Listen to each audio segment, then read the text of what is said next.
संसार तारं भुजगेन्द्रहारं सदा वसन्ते हृदयारविन्दे भवं भवानी सहितं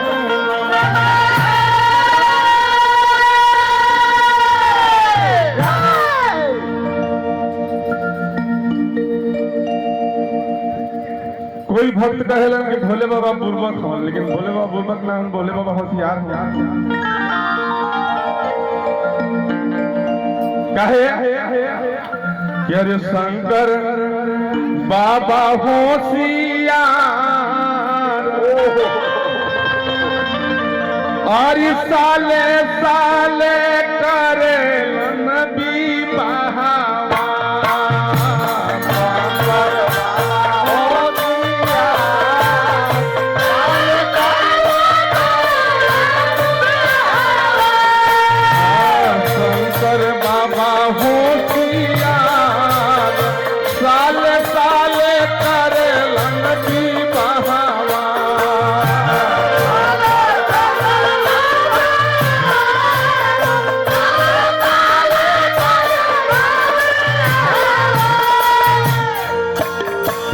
खतीरा पंचमी के तिलक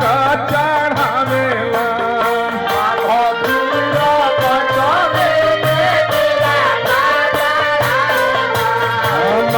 खतीरा पंचमी के तिलक चढ़ावेला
खतीरा पंचमी के तिलक चढ़ावेला